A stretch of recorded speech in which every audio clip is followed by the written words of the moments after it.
ఇవాళ పొద్దు నుండి మేడ్చల్ నియోజకవర్గంలో పర్యటన చేస్తా ఉన్నాం. మరి మేడ్చల్ నియోజకవర్గంలో ప్రత్యేకించి మంత్రి మల్లారెడ్డి గారు ఉండి చాలా అభివృద్ధి చేసిన నేను అని చెప్పిండ్రు. దాదాపుగా ఒక టర్మ్ ఆయన ఎమ్మెల్యే ఉండే, ఒక టర్మ్ ఎంపీగా ఉండే, ఇంకో టర్మ్ మంత్రిగా ఉండే.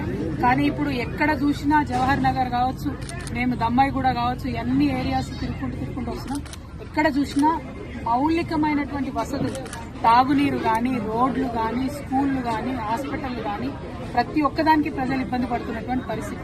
అన్నిటికన్నా దారుణం ఏంటంటే ఇంత పెద్ద మేడ్చల్, మొత్తం ఇండియాలోనే అతిపెద్ద ఎమ్మెల్యే కాన్స్టిట్యున్సీ అని చెప్పుకునే మేడ్చల్లో, హైదరాబాద్ కి కూతవేటి దూరంలో ఉన్న మేడ్చల్లో ప్రభుత్వ జూనియర్ కళాశాల కావచ్చు, ప్రభుత్వ డిగ్రీ కళాశాల కావచ్చు తక్కువనే.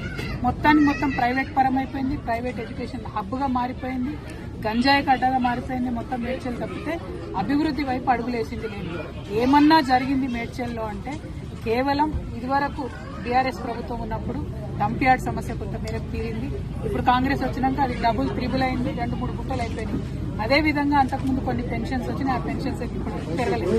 అంతకు మించి మేడ్చల్లో నేను పూలమ్మినా, నేను పాలమ్మినా అని చెప్పే మల్లారెడ్డి గారు పూలమ్మడం, పాలమ్మడంతో పాటు అనేక ఎకరాల భూమిని కబ్జా పెట్టిండ్రు.